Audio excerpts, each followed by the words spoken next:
YouTube? Eddie and Tyler here with Tyler and Eddie NC, and got this cool little tool. We're working on the pool, and we've got a stripped screw. The screw head stripped off, and the Phillips screw bit won't pull it out. So I remembered that I bought this about 5 or 6 years ago. So the way it works, it's two-headed. Okay, one head is a drill bit. It drills a little hole down inside the screw.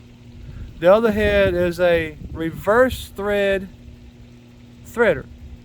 So the way it's supposed to work is you drill the hole into the screw and then flip the bit over to the reverse thread and put it in reverse.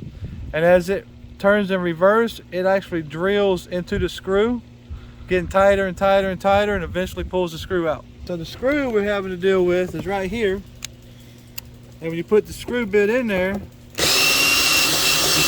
it's stripped out. The screw head is stripped out. All right, so we're gonna put it in here on the drill part, and we're gonna drill a hole in the middle of the screw.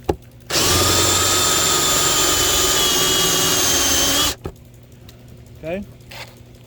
And then we're gonna switch it, put it in reverse, and there you have it. And that's how you get, the screw's hot by the way, that's how you get a stripped head screw out with the speed out titanium tool. So just a quick video, DIY, Tyler and Eddie NC. Check us out, subscribe, like, comment. We're also on Instagram under Leadheads Insta, and look for us on TikTok. We're still working on it, but we're getting there. So never know when the cameras are rolling, but we're always doing something when they are. So catch us right here. Peace out.